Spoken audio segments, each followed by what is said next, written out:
80th video तक भी मैं मानने को राजी नहीं था कि पोयम नहीं लिखना है। A big mistake. लोगों को ना सिंपल चीजें पसंद आता है अपने देश में।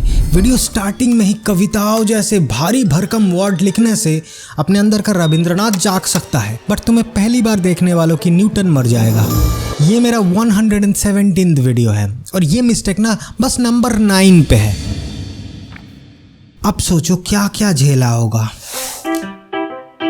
जो लोग done is better than perfect का नारा लगाते हैं ना, वही लोग वीडियोस में छोटी छोटी मिस्टेक्स को लेके कमेंट करते हैं। इन सिंपल वर्ड्स लोगों को पूरा टॉप नॉच परफेक्शन नहीं, सटल चीजों में परफेक्शन वाला वाइब पसंद है, जो सिर्फ प्री प्रोडक्शन, जिसका मेन पार्ट ही स्क्रिप्टिंग है, उससे ही आ सकता है। बट प्लीज सोशल मीडिया के लिए वर्डिंग्स में परफेक्शन मत खोजना। यूज चलती simple words, perfection video delivery में देना है। अच्छा ये बताओ, ऐसे बहुतों को देखा है ना जो इंस्पायर होते हैं किसी से पहले और वीडियो बनाते टाइम भूल जाते हैं कि यूट्यूब ऑडियंस कमेंट्स में ओपी और कॉपी लिखने में माहिर है। देखो, इंस्पिरेशन जिनसे आ रहा है ना, उनका झलक अपने वीडियो में दिखना ठीक है, बट पूरा छापना नहीं है। एक इंटरेस्टिंग प्रोसेस है बहुत।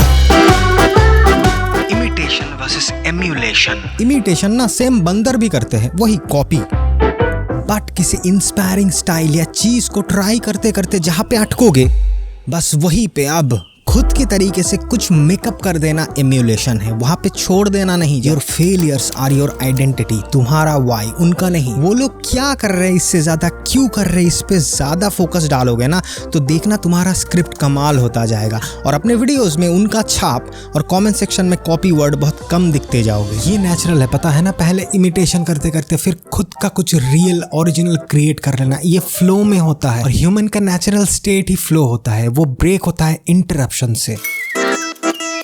स्क्रिप्ट या राइटिंग के टाइम सबसे ज्यादा इंटरप्शन वो सोशल मीडिया ये 2-4 नोटिफिकेशंस वो नहीं। रियल स्क्रिप्टिंग के टाइम अंदर वाला इंटरप्शंस ना पुशिंग से आता है।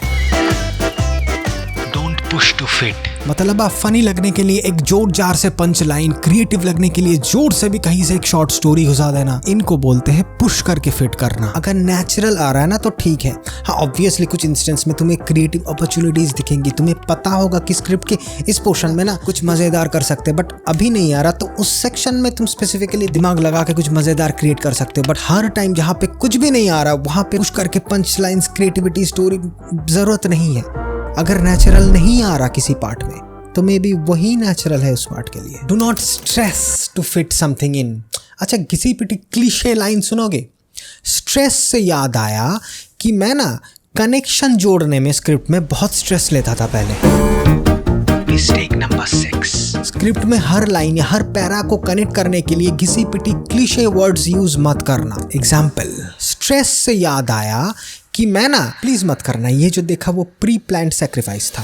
तो बिल्कुल अलग पार्ट हुआ, कॉन्टेक्चुअली अलग पार्ट हुआ स्क्रिप्ट में, तो उनको जोड़ने के लिए ठीक है। बट हर लाइन में कनेक्शन लाइन मत खोजना। लोगों को ब्रेक्स पसंद है। ये जोर से कनेक्ट करना, ये पुश करके क्रिएटिविटी, पंच लाइन या फिर इमिटेशन, ये सारे चीज मिलके ना एक और चीज खराब करता है जो सोशल मीडिया सक्सेस के लिए बहुत मैसिव पॉइंट है। जल्दी बता रहा हूँ वो चीज। बट मेरा स्टूपिड मिस्टेक नंबर 5 है writing like an essay. Remember, videos लिख रहे हो, स्कूल पेपर्स नहीं। ये एक्चुअली काम में आएगा बाद में शूट के टाइम। इसीलिए ना डायरेक्टर स्क्रिप्ट की तरह लिखो, with पॉइंटिंग्स, markers, colours, interior, indoor, outdoor, brackets, special shots, creative shots, frame change with colours ताकि शूट में मदद मिले। सब कुछ वाइब्रेंट। पता है क्यों? क्योंकि उससे ना तो सिर्फ तुम्हारा प्रोडक्शन या एडिट पोस्ट टाइम 10 गुना कम और आसान हो जाएगा, बट तुम वैसा तभी लिख सकते हो जब लिखने के टाइम तुम ऑलरेडी वीडियो का स्टाइल, उसका थीम, सिनेमेटोग्राफी, बेस, म्यूजिक का रिदम, ये सारे चीज दिमाग में ऑलरेडी फिक्स्ड है। इसीलिए मूवीज इतना परफेक्ट होता है। स्क्रीन प्ले फोकस कभी जैसे वर्ड्स लिखने के टाइम नहीं, एक्चुअल आउटपुट पे हुआ ना तो 90% फ्लो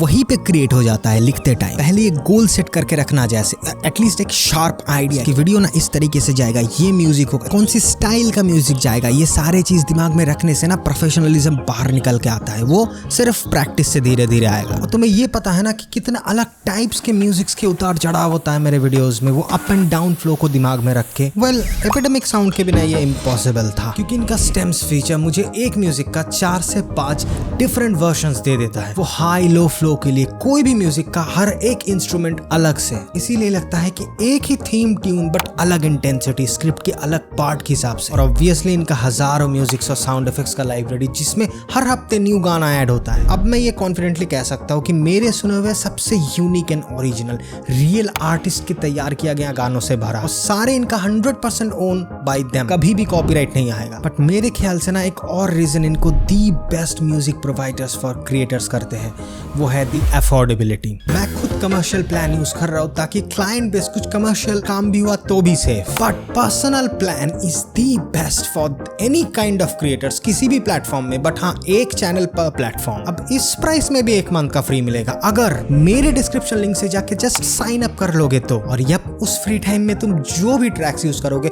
वो हमेशा के लिए कॉपीराइट फ्री रहेगा, इवन इफ यू कैंसिल। और क्या चाहिए, चेक द लिंक, क्योंकि म्यूजिक ही पावर लाता है वीडियोस में। अब बोल रहा था ना, एक मैसिव चीज खराब हो जाता है ये सारे पुशेस, क्लीशेज वाले टेक्निक यूज करने में, वो है तुम्हारा style, modelling your own style.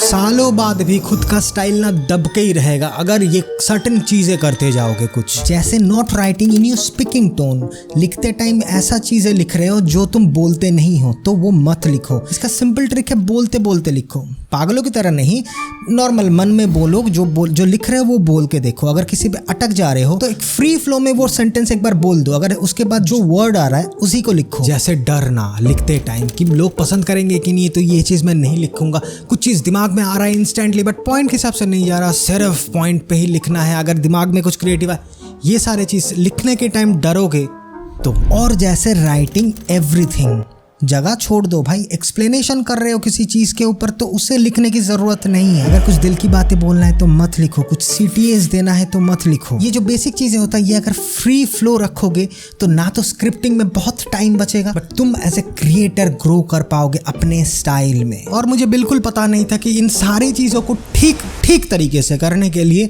तुम्हें ब्रेक चाहिए,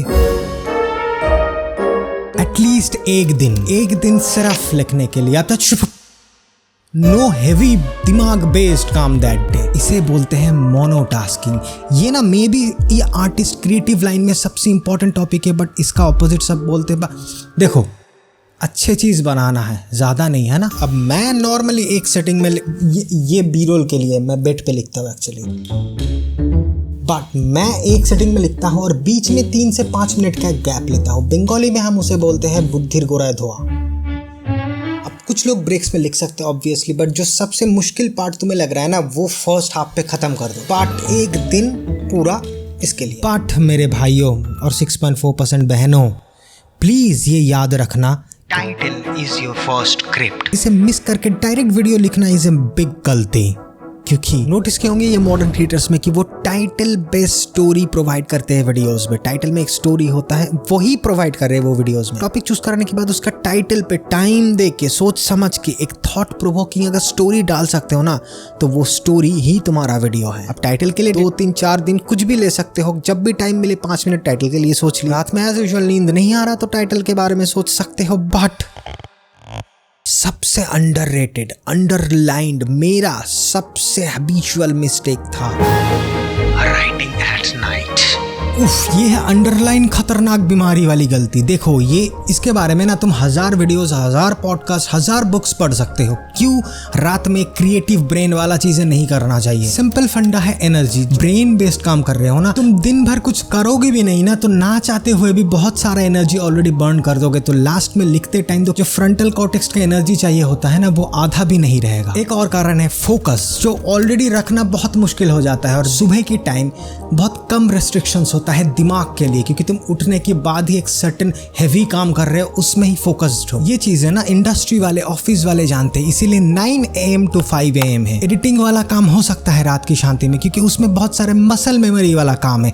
बट जो मेन तुम्हारा राइटिंग वाला काम है ना, जिसमें तुम क्रिएट कर रहे हो हर सेकंड हर मिनट कुछ ना कुछ, के लिए ब्रेन का एनर्जी जितना हो सके ज्यादा यूज करो। वो सुबह में होता है, भारी लंच के पहले। वो मेन हेवी टास्क हो गया ना, उसके बाद तुम छोटा मोटा एडिट, अगर कुछ एडिंग हुआ, स्क्रिप्ट में चेंजेस हुआ, कुछ शॉर्ट लिस्ट लिखना हुआ, या किसी की वीडियो देख ली उसमें लाइक कमेंट कर दिया, ये सब उस एक डेडिकेटेड पूरे दिन भर बैठ के कर सकते हो। But always remember, if you are not writing your videos, okay, no problem, chill, relax, क्योंकि ये सिर्फ उन गधों के लिए है जिन्हें क्वालिटी पसंद है।